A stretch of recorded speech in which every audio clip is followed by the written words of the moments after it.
누가복음서 17장 11절에서 19절입니다. 예수께서 예루살렘으로 가시는 길에 사마리아와 갈릴리로 지나가시게 되었다. 예수께서 어떤 마을에 들어가시다가 나병 환자 10사람을 만나셨다. 그들은 멀찍이 멈추어 서서 소리를 높여 말하였다. 예수 선생님, 우리를 불쌍히 여겨 주십시오. 예수께서는 보시고 그들에게 말씀하셨다. 가서 제사장들에게 너희 몸을 보여라. 그런데 그들이 가는 동안에 몸이 깨끗해졌다. 그런데 그들 가운데 한 사람은 자기의 병이 나은 것을 보고 큰 소리로 하나님께 영광을 돌리면서 되돌아와서 예수의 발 앞에 엎드려 감사를 드렸다. 그런데 그는 사마리아 사람이었다. 그래서 예수께서 말씀하셨다. 10사람이 깨끗해지지 않았냐? 그런데 9사람은 어디에 있느냐?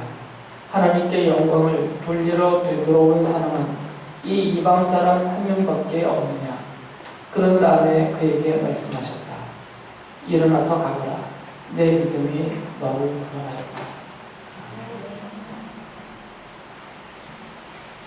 복음서의 기록들을 보면 예수님을 믿고 따르고 섬기는 그 무리들을 성도라고만 부르지 않고 다들 제자라고 부르셨어요. 12사도만 제자라고 부르시지 않고 예수님을 따르는 모든 사람들을 성경은 다 제자라고 부르고 그렇게 기록을 해놓았습니다. 그렇기 때문에 이 자리에 예수님을 믿고 섬기며 예배하고 따르고 있는 우리들도 성도이면서 예수 그리스도의 제자입니다. 예수님께서는 복음서 곳곳에 보면 제자의 도리에 대해서 자주 말씀을 해주셨어요. 제자는 어떤 사람이고 또 제자는 어떻게 생각을 해야 되고 또 제자는 어떻게 말하며 살아야 되는가. 제자에게 어울리는 제자가 마땅히 행해야 되는 그런 바른 길을 예수께서는 말씀해 주셨습니다. 지금 읽어드린 요한복음 17장의 이 내용도 바로 그 연장선에 있습니다. 누가복음서 17장의 이 말씀도 예수께서 제자의 도리를 제자들에게 가르쳐주는 그 맥락 가운데 있는 거죠. 왜 그러냐면 이 17장은 1절부터 계속해서 예수께서 제자는 어떤 사람이고 어떻게 살아야 되는지를 좀 말씀해 주고 계세요. 누가복음 기록자는 의도적으로 앞에 10절까지의 계속 4가지의 제자의 도리를 예수께서 알려주시는데 그 4가지의 제자의 도리를 알려주시고 그 바로 뒤에 이 사건을 기록하면서 이 사건이 독립된 딱 떨어져 있는 어떤 사건과 기록이 아니고 바로 이 제자의 도리를 가르쳐 주고 계시는 사건이다라는 것을 우리에게 연결하여 알려주고 계십니다.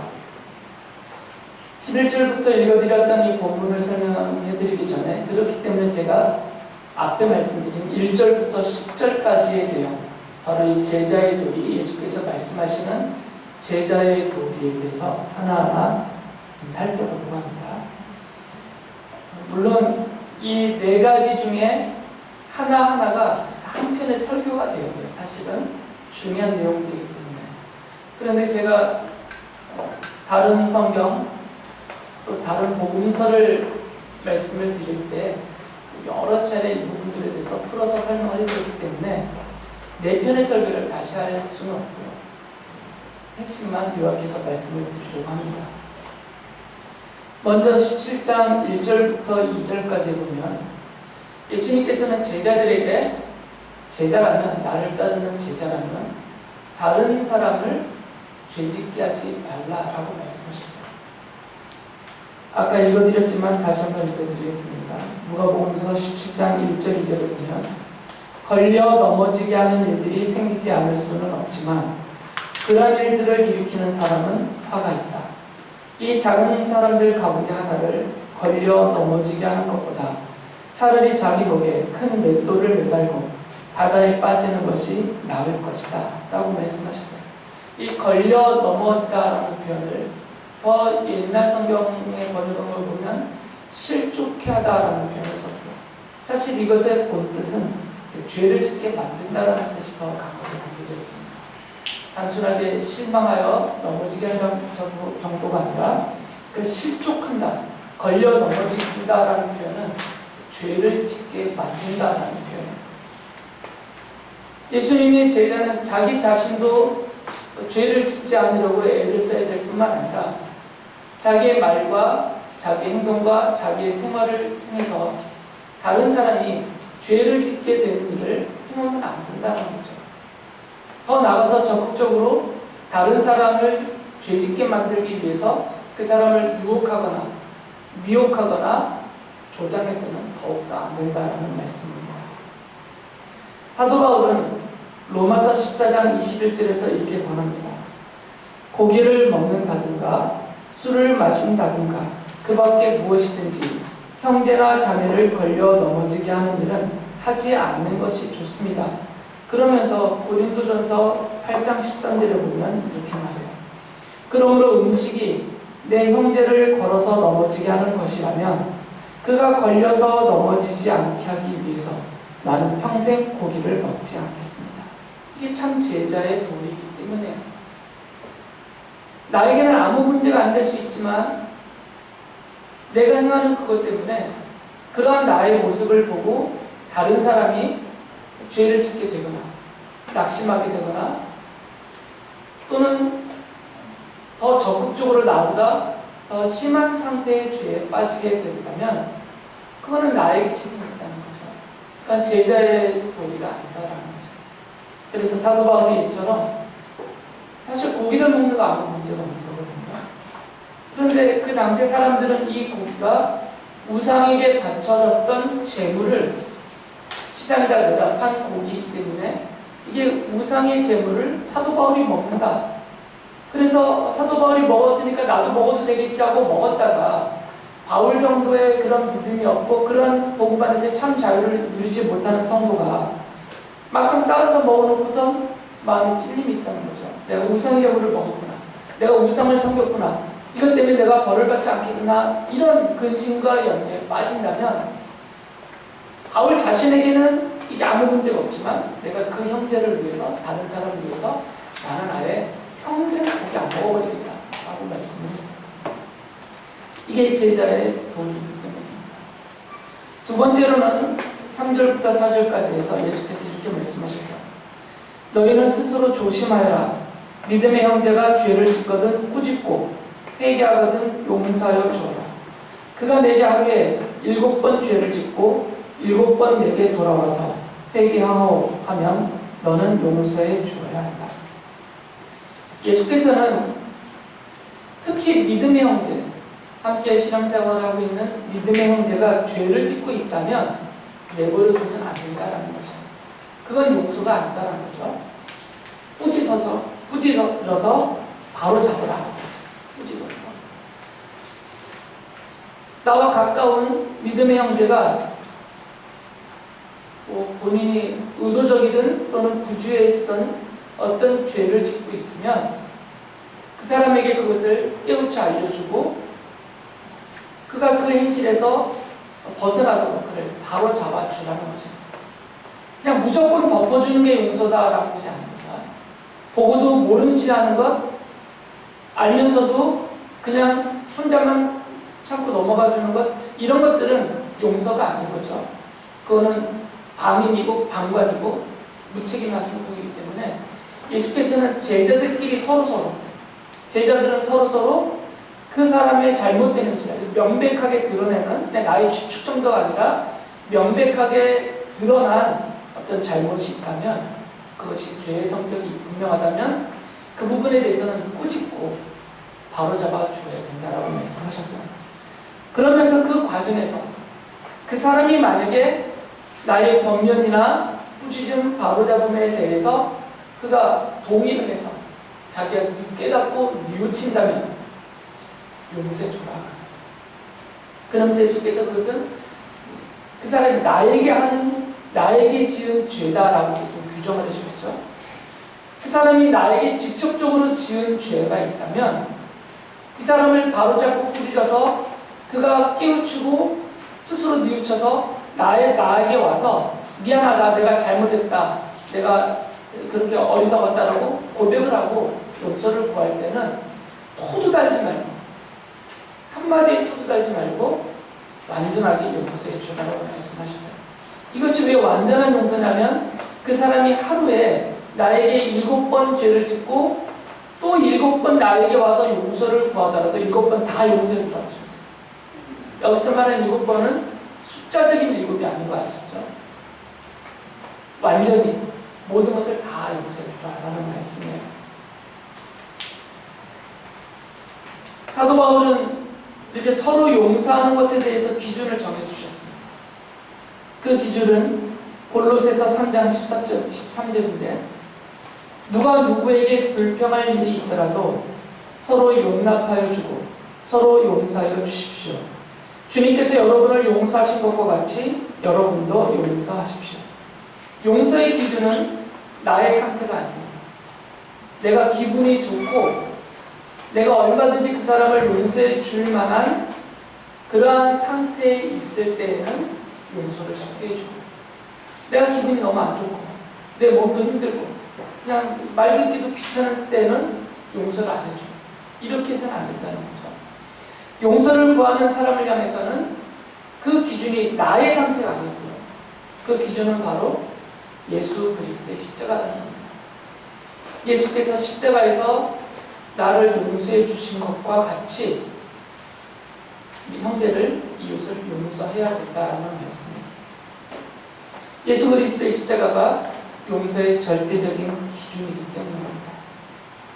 세 번째로 예수님이 제자들에게 그 제자의 도리를 알려주셨는데 17장 5절에 보면 제자들이 예수님께 예수님 우리에게 믿음을 더하여 주세요 라고 부탁을 했어요. 그때 예수님께서는 그들에게 뽕나무의 예를 드시면서 이렇게 말씀하셨어요. 6절에 보면 너희에게 겨자씨 하나일 만한 믿음이라도 있으면 이 뽕나무더러 뽑혀서 바다에 심겨라 하면 그대로 될 것이다. 마태복음서는 더 나아가서 이 같은 맥락에 있는 문장인데 더 나아가서 뽕나무 대신에 거기다 산을 집어넣습니다. 마태복음서 17장 20절에 이렇게 말씀하셨어요. 내가 진정으로 너희에게 말한다. 너희에게 겨자씨 하나일 만한 믿음이라도 있으면 이 산더러 여기에서 저기로 옮겨가라 하면 그대로 될 것이다. 될 것이요 너희가 못할 일이 없을 것이다. 이걸 문자적으로 보시면 안 되겠죠. 실제로 내가 믿음이 있어서 그 믿음을 근거로 해서 그 뽕나무에게 명하여서 바다에 던져져 나오면 실제로 던져지는 일이 일어난다 이 말이 아니라는 거죠. 멀쩡한 산을 명해서 너 거기 있지 말고 저 왼쪽으로 옮겨가라 하면 내 믿음의 근거에서 내가 선포를 하면 그 산이 정말 오른쪽에 있다가 왼쪽으로 옮겨간다 이 말이 아니에요. 이걸 문제적으로 보시면 안 됩니다. 이걸 문제적으로 해석하시는 분들이 정말 막 선포를 하고 다니시는 거죠. 그리고는 실조가 됐을수록 안 되니까. 이건 문자적인 선포가 아니고 예를 드신 거예요. 그 정도다라는 거죠. 그 정도. 우리에게 정말 진정한 믿음이에요. 여기서 말하는 겨자씨 하나일 만한 조그만 거잖아요. 겨자씨는. 그러나 이게 아무리 작은 겨자씨만한 걸 하더라도 이게 진정하기만 하다면, 이게 참되기만 하다면 이 믿음은 못할 일이 없다.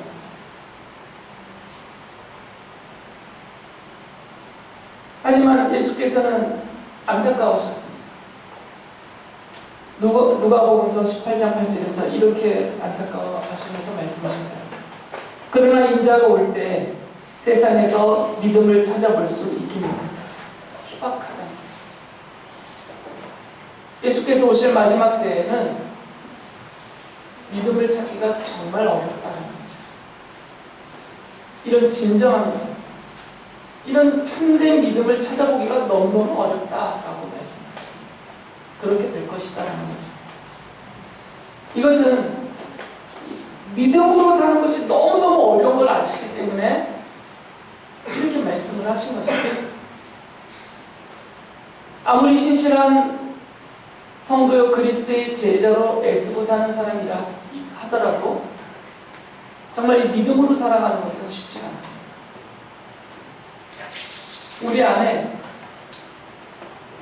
안에 있는 기본적인 이 본성적인 탐욕과 또 부족함과 연약함과 어리석음이 자꾸 이 믿음을 넘어서기 때문에 이게 믿음으로 말해야 되고 믿음으로 행해야 되고 믿음으로 살아야 되는 것은 아는데 그런 어떤 특정한 상황이나 때가 되면 이 믿음보다 내 안에 있는 본성적인 것들이 자꾸 올라서기 때문에 안 되는 것이에요.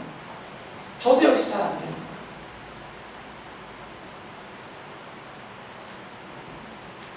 제가 잘 참는데 저도 어저께 못 참고 제 안에 막 신는 소리가 있어요. 그만 좀 해요. 내용은 비밀이에요. 그렇게 놓지 마시고. 잘 안 되더라고요. 여러분이 아다시피 제가 평소에 얼마나 온유한 사람입니까? 근데 어제는 정말 여기까지 애들 편으로 뚜껑이 열릴 정도로 막 쏟아오르니까 좋지가 않아요. 보통 저는 한두 마디 하고 끝났는데 어제는 한 100마디 한 것 같아요. 너무너무 힘들어요. 믿음으로 사는 건 정말 어렵습니다. 그러니까 어느 누구도 장담하면 안 되고 자랑하면 안 되고 우쭐대면 안 되고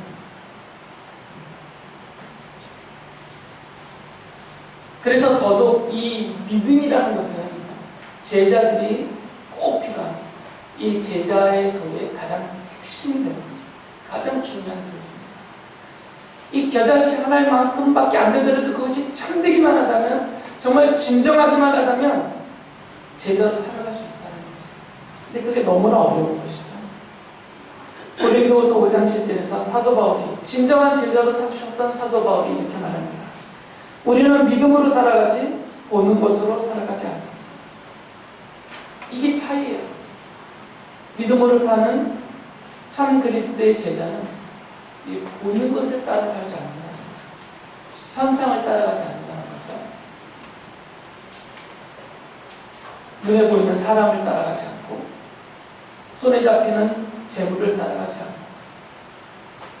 좋아 보이는 세상 것을 따라가지 않고 성공적으로 내 인생을 바꿔줄 것 같은 이런 세상의 방식, 철학, 대세적인 흐름 이런 걸 따라가지 않는 거죠. 그런 것이 아무리 좋아 보이고 성공적으로 보인다 하더라도 믿음만을 지키면서 믿음으로 살아간다라고 말씀을 하셨어요. 네 번째로 알려주신 이 제자의 도리는 예수님이 어떤 종을 예를 드시면서 하신 말씀 안에 담겨 있습니다.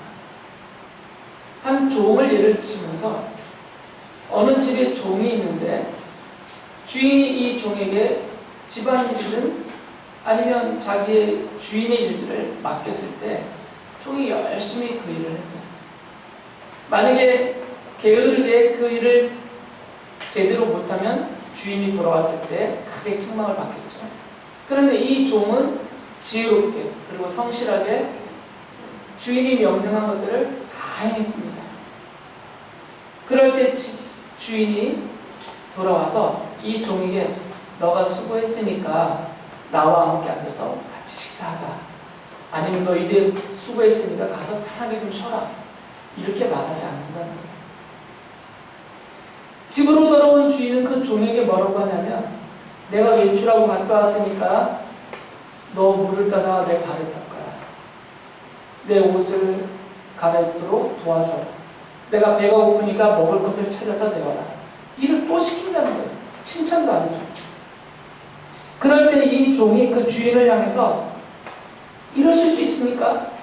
내가 당신이 명령한 대로 내가 이렇게 성실하게 잘했는데 그 칭찬 한마디 못 해줍니까? 하고 따질 수가 없다는 거죠. 이 고대시대 때는 그렇다는 거죠. 그러면서 예수님께서는 제자들을 향해서 너희들은 종이다 라고 말씀하셨어요. 사람의 종이 아니고 하나님의 종.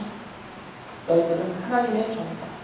그러니까 하나님의 종으로서 살아라. 하나님의 종처럼 살아라. 이 예를 들어주는 것처럼. 그러면서 17장 10절에서 이렇게 말씀하셨어요.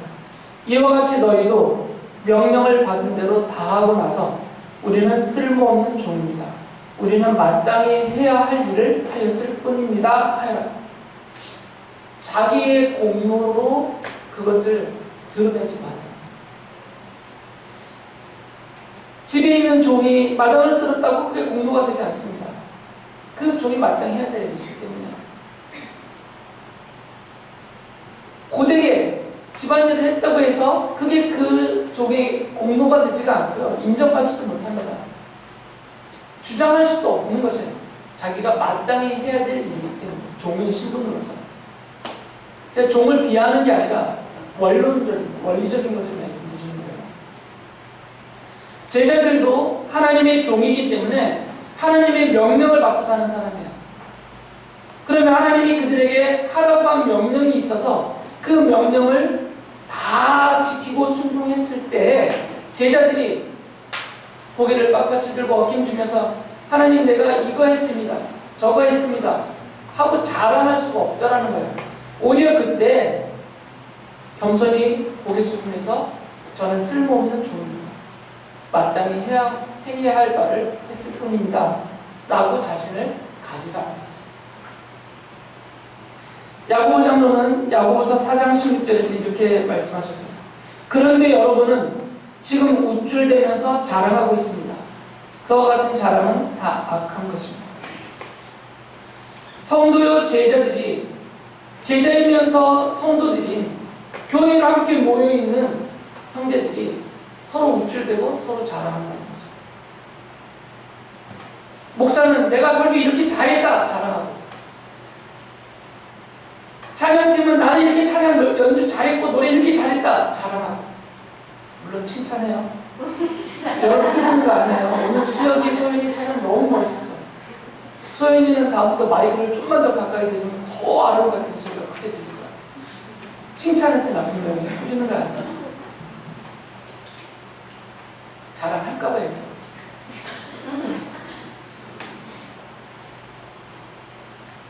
내가 이것도 했고 내가 저것도 했다. 자랑하지 마라. 우쭐대지 말라는 거죠. 당연한 거니까. 마땅히 해야 될 일이니까. 하나님이 나를 목사로 세웠으면 하나님의 종으로서 마땅히 행해야 될 바를 한 것뿐이니까 자랑할 것이 아무것도 없다. 하나님이 찬양팀으로 여러분을 선택하고 이렇게 키워서 쓰고 계신다면 이거는 찬양팀으로 마땅히 해야 될 거예요. 하나님 앞에서, 교회 앞에서. 자랑할 게 없는 거예요. 종의 자세예요. 이게 종의 자세라는 거죠. 기업하시는 분들은 내가 기업을 잘 운영했으면 그거 갖고 자랑하면 안 된다는 거예요. 기업인으로서 사업과 기업을 잘 가꾸라고 하나님이 은혜도 주시고 능력도 주시고 그 일을 시키셨기 때문에 그게 잘 됐잖아요.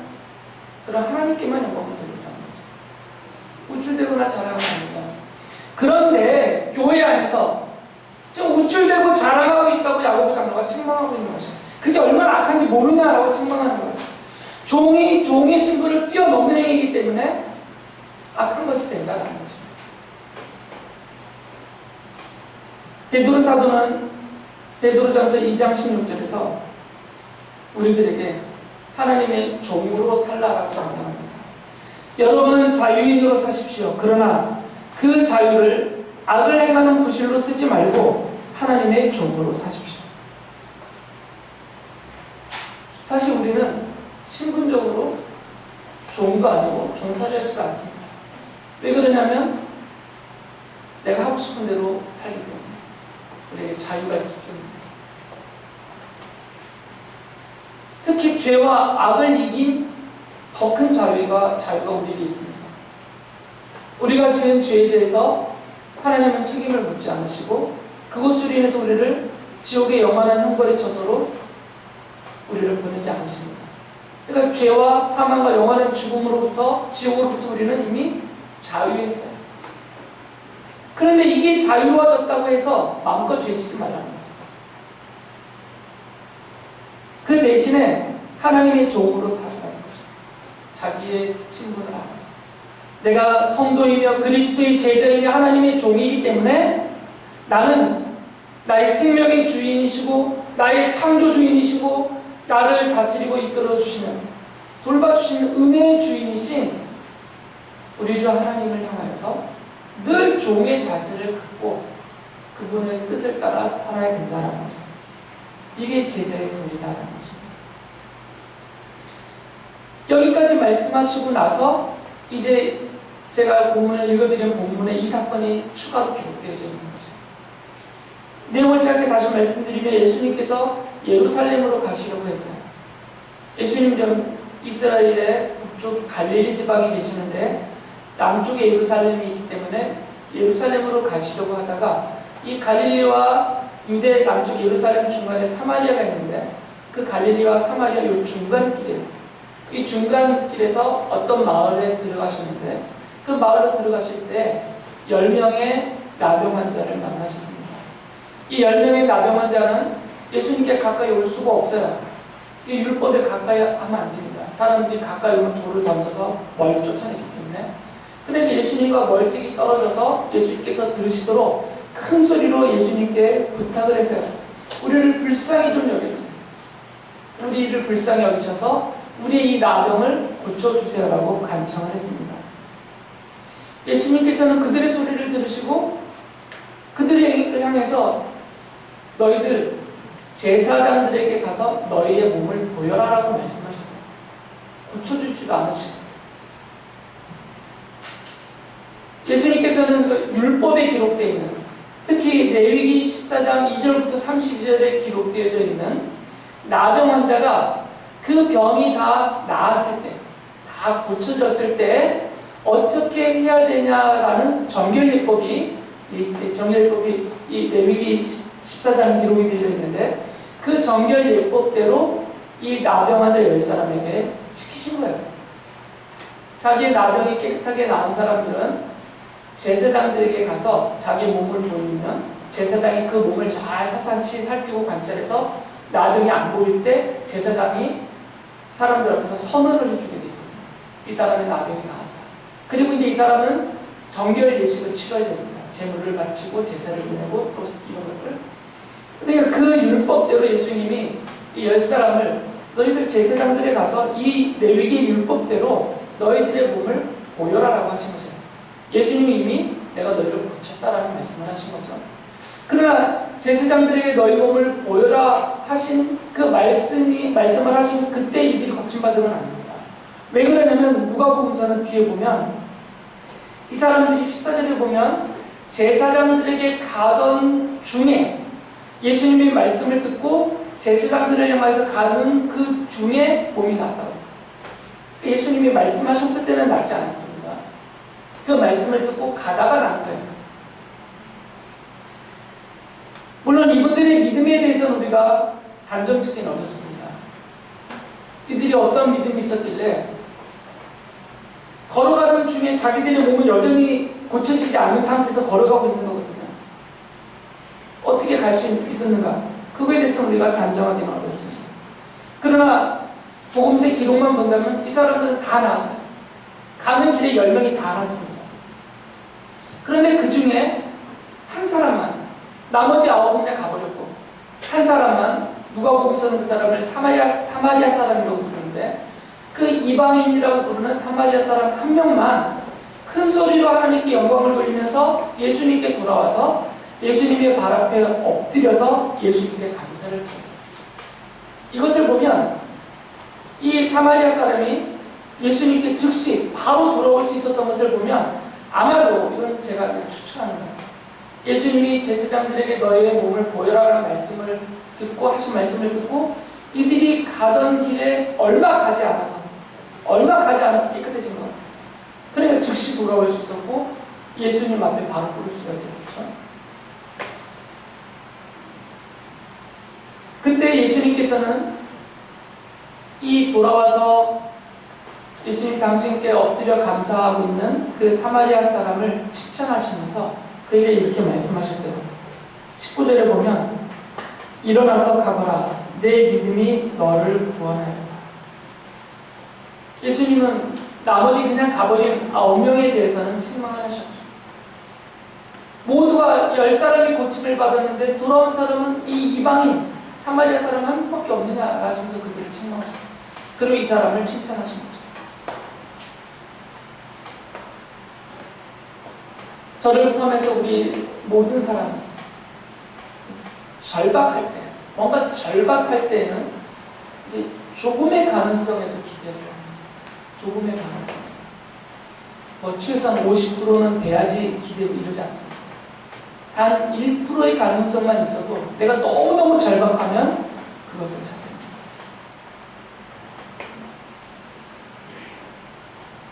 심각한 말기암 환자가 사실날이 얼마 남지 않은 상태에서 아직 최종적으로 그 안전과 성능이 판명되지 않은 그 사람의 암을 치료할 수 있는 치료자가 지금 시험 단계에 있다면, 설령 이 약을 내가 주입하거나 먹어서 크게 더 부작용이 생기거나 아니면 죽을 수도 있는 위험성이 있지만 그 임상 실험에 자원을 지원. 경쟁률이 무지무지하게 셉니다. 서울대 가는 경쟁률은 비교도 안 돼. 그런 경쟁률. 확률은 없어요. 이제 임상 실험도 안 되니까. 죽기를 각오하고 기대를 하죠. 이 절박한 사람들이 이렇게 조금의 가능성에도 기대를 걸게 됩니다. 예수님에 대한 참된 믿음, 정말 구원에 이를 만한 진정한 믿음이 없는 사람이라 하더라도 만약에 누군가가 그 사람에게 교회에 나와서 예수 믿고 예수께 기도하면 너의 그 불치병을 고침받을 수 있다 라는 소리를 진지하게 권하여서 그가 듣게 되면 예수님을 안 믿더라도 그 기대가 있기 때문에 예수님 앞에 나온다는 거예요. 그리고 예수의 이름을 부를 수가 있습니다. 그럴 때 예수님께서는 이 10사람, 10명의 나병 환자를 은혜로 붙여주신 것처럼 그렇게라도 믿음이 없지만 일말의 기대를 갖고라도 예수님의 이름을 부르는 사람들을 향해서 은혜를 베푸시고 고쳐줄 수도 있어요. 다 고쳐주신다는 뜻이 아니고 그건 주님이 정하시는 거니까. 그러나 얼마든지 고쳐줄 수가 있습니다. 문제는 그 사람의 믿음이 참된 믿음이 되려면, 진정한 믿음이 되려면 병이 나은 다음에 그 절박한 문제가 해결된 다음에 보이는 그 사람의 태도에 달려있어요. 이 사람이 정말 예수님을 참으로 믿는 사람이라면 예전에 안 믿었더라도 이 절박함을 해결하기 위해서 예수님을 찾는 과정에서 그 믿음이 참된 믿음이 생겼다면 그 절박한 문제가 질병이든 뭐 돈이든 자녀든 가정이든 사업이든 뭐든 너무너무 절박한, 곧 죽을 것 같은 그 절박함을 주께 부탁했을 때 그게 해결이 되면, 정말 기도 응답으로 이 사람이 그 과정에서 정말 믿음이 있다면 이 사마리아 사람처럼 하나님께 영광을 돌리고 예수님 앞에 엎드려서 예수님께 감사하면서 예수님을 섬기는 참된 제자에게 갈 것이다. 그러나 예수님은 그 믿음이 없더라도 은혜를 베풀어 주시는 분이기 때문에 그 절박한 문제가 해결된 다음에 이 사람이 여전히 믿음이 없다면, 여전히 주님을 향한 믿음이 없다면 이 사람은 그냥 자기 인생으로 돌아간다. 자기 일상으로. 마치 그 문제가 없었던 상태인 거냐 그냥 가버린다는 겁니다. 이 9사람처럼.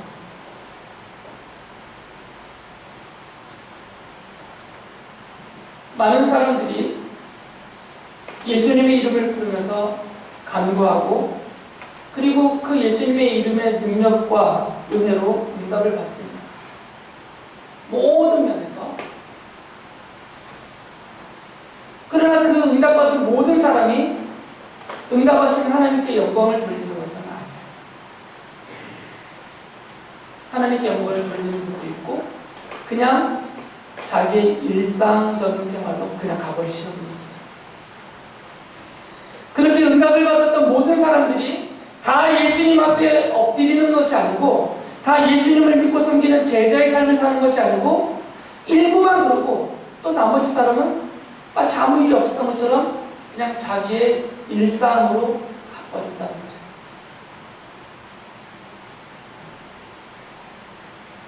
실제로 많은 사람들이 자신의 절박한 문제가 해결이 되면 그냥 자신의 일상으로 돌아가요. 우리조차도 그러고 살아요. 성도이며 그리스도의 제자라고 스스로 자부하고 있는 우리들조차도 간절히 기도하다가 어떤 문제가 생겨서 정말 절박한 문제가 생겨서 간절히 기도하다가 응답이 되면 언제 그런 일이 있었냐는 듯 그냥 예전의 상태로 싹 돌아가 버리는 거예요. 이 9명의 나병 환자는 정말 절박한 문제잖아요. 그 당시 90평이었으니까. 그 문제가 해결됐지만 하나님께 영광을 돌리지도 않았고 예수님께 돌아와서 감사하지도 않았습니다. 이 9명의 나병 환자는 육신의 병이 낫는 은혜를 입었어요. 이것도 정말 기적입니다. 기적 같은 은혜를 입었어요. 하지만 예수님께 돌아와서 감사했던 이 사마리아 사람은 육신의 질병이 낫는 기적적인 은혜를 입었을 뿐만 아니라 이게 사라진 게 아닙니다. 이 은혜는 이미 넘쳐요. 그 위에 믿음으로 구원을 얻는 더 특별한 은혜까지 있어요. 예수께서 말씀하셨거든요. 내 믿음이 너를 구원해. 예수께서는 바로 이 사마리아 사람 나병이 고침을 받은 이후에 하나님께 영광을 돌리면서 주께 되돌아와서 그 앞에 엎드렸던 이 사마리아 사람, 이 사람을 본으로, 제자들에게 본으로 보여주셨습니다. 이게 제자의 도리다라는 거죠. 그리스도의 제자의 도리의 꽃은, 그 열매는 바로 감사입니다. 감사해서 다 드러나기 때문에 누가 정말 그리스도의 제자답게 사느냐, 그 사람의 삶의 성격을 보면 알거든요. 정말 감사하는 인생을 살는가. 또 오해하시면 안 됩니다. 워낙 이 말씀을 갖고 이 감사를 예물을 바치라 해서 적용시켜버렸기 때문에 그렇게 정말 격화되어버린 말씀이 됐는데 그게 아니고요. 제가 드리는 말씀은 내 인생 전체 전반에 걸친 감사예요. 그냥 돈 얘기하는 게 아닙니다. 헌금하라는 게 아니에요. 물론 하시고 싶으시면 하셔요. 그건 하나님께 여러분이 하는 거니까 제가 뭐라 할 수 없어요. 그런데 이 감사는 그 사람의 전 인격에 해당되는 거예요. 예수 그리스도의 제자라면 그 사람에 대해서는 감사가 드러난다는 거죠. 사람을 대할 때도 늘 감사가 드러나요. 사람에게 불평하지 않아요. 자기 형들을 보면서도 늘 하나님께 감사를 해요. 별거 없는데. 그 어느 것에 대해서도 불평과 원망과 좌절과 낙심을 하지 않고 그 모든 일에 감사를 한단 말이에요. 하나님을 향해서. 하나님께 영광을 드리면서. 이게 제자의 도리의 꽃이에요. 완전한 열매입니다. 누가 참된 그리스도의 제자로 살고 있는가? 그 사람의 전 인격과 그 삶에서 이 감사가 넘치고 있냐를 보는 거죠. 하나님을 향해서는 감사를 많이 하시는 분들이 있어요. 그러나 사람들과의 관계에서는 전혀 감사하는 마음이 없이 사람들을, 또 믿음의 형제들을 대하는 사람들도 의외로 많이 있어요. 이것도 온전한 게 아니거든요. 예수님은 이 제자의 도리를 지금 5개를 말씀하신 거죠. 물론 이것 말고도 다른 복음서도 여러 개에 더 있지만 누가복음서 17장 요 부분까지만 보면 5가지를 말씀하셨어요.